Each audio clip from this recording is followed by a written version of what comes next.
Hello there, I've got 3 titles for this one. I call this Miguel the Magician, also the house that Miguel built, and finally Magic and Manifestation. So I'm sure you all know that magic is something that interests me very much, and you're certainly most welcome to look at the book I've published, which is available on Amazon, called Sex Magic the Guide, 2 books in one. However, here I'm wanting to share with you about my experience with Miguel. So Miguel is Waxara's father, and when we went to visit them in Tenerife, I got to find out the whole story about this very interesting house that is the family home. Miguel is one of these men that has been willing to turn his hand to many different activities. He's been in the merchant navy as a oil tanker officer, and he's owned restaurants and nightclubs and who knows what else. But the thing that interests me most of all is the fact that he found himself with his wife in an increasing family, and he wanted to do something that many of us want to do. It's a very common dream for many people, to create your own house, to build your own house. And I don't mean one of these things where you've got loads of money in the bank and you just pay an architect and you pay some builders. I mean actually properly create and build your own house from beginning to end. And this is what he's done. So what I have here is this slideshow, which you're already watching, which shows you the environment outside the house and the street, both up and down. And this is located in La Laguna in Tenerife, which is the Canary Islands. And it's in the part of the Canary Islands that the tourists don't tend to visit. And it's a long way up a mountainside. But let's get to the house itself and his story. So he had this dream to build his own house to accommodate his family. And something quite significant happened early on, which is his wife expressed some doubts about his capacity to do so. Now, if you're a certain kind of person, this can work out very favourably indeed. So I'm going to do a little deviation, as I love to do deviations. So if you go into Greek spirituality, they have this way of categorising people into 4 types. We have melancholic, phlegmatic, sanguine and choleric. So Miguel is a classic example of someone who is of the choleric temperament, which is influenced by the element of fire. And there's nothing a choleric person likes more than a challenge and to rise to the challenge. So that's the way he took his wife's input, is right, okay, I've been challenged, let's do this thing. And so he did. So he worked hard, he saved the money, and he bought the land. And at that particular time, it was a little bit outside town. As I've already said, La Laguna is kind of pretty much up a mountain, and where this house is even more up a mountain. So it wasn't an area that was generally somewhere where people were choosing to live at the time he built it, but nonetheless he chose this spot, and because it was so steep, the slope, it was going to be challenging. Nonetheless, he managed to find ways to level it off sufficiently to do the build.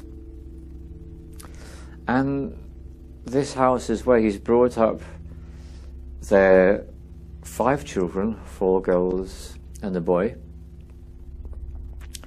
And the house is huge. It actually exists on 3 floors. And so what I'm doing now is I'm just talking you through it. So we arrive at the entrance to where the garage is, and immediately on the left-hand side there is the swimming pool and the garage. And this has become the way in. There is actually a proper official way in. It looks very, very beautiful, which they don't tend to use now. And that's the official way in. Very beautiful, as you can see. And there's photographs of them, so you can see what they look like. And so back on the other way. So when you go in through the garage, you next step into this rather strange building full of chairs and sofas and all sorts of odds and ends. And then you go from there into the main part of the house. And the first thing that hit me when I arrived is how different it is from England, which made me feel so good. You really get the sense of inhabiting a completely different culture. And one can see the religious influence in terms of the Bible in the hallway and other Catholic symbologies throughout the house. And really traditional styles of furnishing and decoration and such like. Now, what really interests me is the fact that he has adopted a number of practices which are ones which I recommend in the book. And he's worked with breathing exercises, and he's worked with the power of the element of water.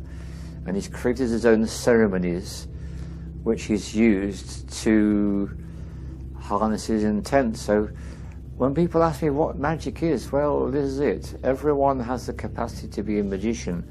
So here's a simple question. Have you ever made yourself a cup of tea or coffee in your life? If you've only ever been to a Starbucks or something like that, you have to put that behind and say no. But I suspect that the majority of watching this, you've made yourself a cup of tea or something similar. And this is the way magic works. First of all, you have the intention. In this case, the intention would be, I intend to have a cup of tea. And then what you do is you harness what I call unbending intent. And the unbending intent is, yes, I want a cup of tea. I really want a cup of tea. I want a cup of tea so much I'm going to take action. And so then you take action and you do the practical steps like the boiling of the water and the putting of the tea bag into the cup and pouring the water in and adding whatever milk or sugar you're going to add into it. And at the end you get a cup of tea. The whole thing only takes minutes. Now here's the thing to grasp about magic. This is how magic works. There is the intention. There may well be some kind of a formalized ceremony or ritual to magnify the whole process. And when people are working with sex magic, they take things a whole raft of stages further. And then there's the doing of the work. And this is the thing about Miguel's story, because this house which you're looking around, this is exactly what he did. He developed his unbending intent, and he took all the relevant actions, and he also made use of magical practices such as working with breathing practices and water practices, which you can find out more about in the book. So this is a massive achievement, and it became the home for his family. And that really would be enough, wouldn't it? That's an incredible story in its own right, but he actually took things several stages further. So because he was good at manifesting, he realized that at some point the children would grow up. So what it is, he used some of the money at his disposal and bought some land. And the idea is that there will be a plot for each child. Now, out of those 5 children, 2 of those children have actually got their plots and they've built their houses. I'm quite sure with his help, because he's become an expert at such things. And that's the interesting thing. When you dedicate yourself to a challenge like I'm going to build a house, inevitably enough, becoming an expert at doing so. So having built his own super house, he then went and gave them advice and gave them practical assistance about how to build their houses. So you can see there's the house in brown that was built, and there's the house in white that was built. And all this is an example of magic and manifestation, unbending intent. And here's a bit that people really need to grasp hold of with the magic, because you can ponce around in fancy robes and wave wands around and do spells, but if you don't put the kettle on to boil, and you don't put the tea bag in the cup, there ain't going to be no cup of tea. Exactly the same with Miguel. The only reason why the house exists is because he actually got hold of the blocks and the cement and actually did the job.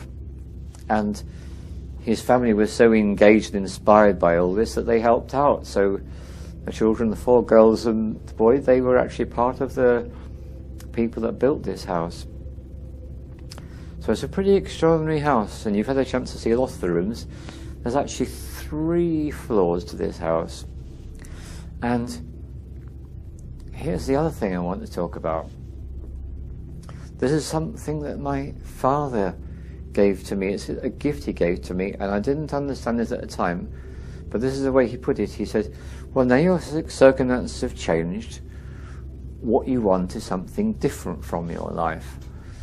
And this has been actually the story of my life, because there have been times when I didn't have anywhere to live and I manifested my own home.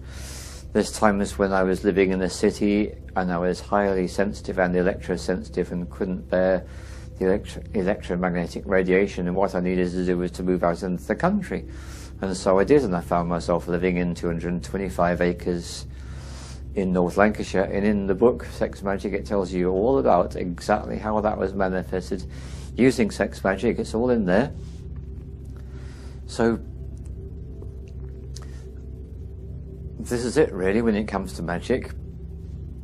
So there's the intention, any ceremonial or other powerful practices you're going to use, then you get on and do the work, and it takes all of those processes to make it happen. But this is the point I'm getting to. I know Dad made the point that when your circumstances change, like the one particular time in my life, I always wanted to travel everywhere with public transport. And then when my son was born, a few months after his birth, I realised that getting on a train, and in those days trains had doors which slammed, every single station the door slamming, waking him up, freaking him out. I thought, yeah, so my circumstances have changed. I want to go from going everywhere by public transport to actually having my own vehicle. And so, because my wife had a chronic illness, I thought, why did I actually got us a Mercedes van and did it out to create a double bed in the back, so that even if she was ill, we could still travel. And that's what we did. So my circumstances changed from public transport to having a van. So a similar thing has happened with Miguel in his life, which is that house has been built and it served its purpose, but their children have all grown up and they've gone and moved into different parts of the world, and they've got their own houses down the bottom of the valley, the two children which are still close by. And they're now rattling around in this huge 3-story house. So finally the time has come for them to let go of this. So this house is up for sale. It's going to be putting up for sale pretty soon, depending on exactly when this film gets released. It is an extraordinary house with a great history to it, and it's a lovely location. And Tenerife as an island, I've only ever been once, but what I will say to you is the energy there is fantastic. The plants, the vibrancy of the land and the culture, but the actual energy of the island itself, it feels extraordinary. And we are talking about an island with an inactive volcano fairly much at the centre of it, so that's going to give it some very special qualities. So he's reached a point in his life where he's doing one of the really big letting goes that we do in life, which is to let go of the home that was his dream, which it became his reality, which he lived in for all these years with his family, and now it's time to let it go and to move on. And it takes great courage to do this. When you have something that you've worked hard for, it can be very difficult to let go of that attachment, but nonetheless he and his wife have done that, and now willing to put this house up for sale. And what an extraordinary house it is. And thank you very much.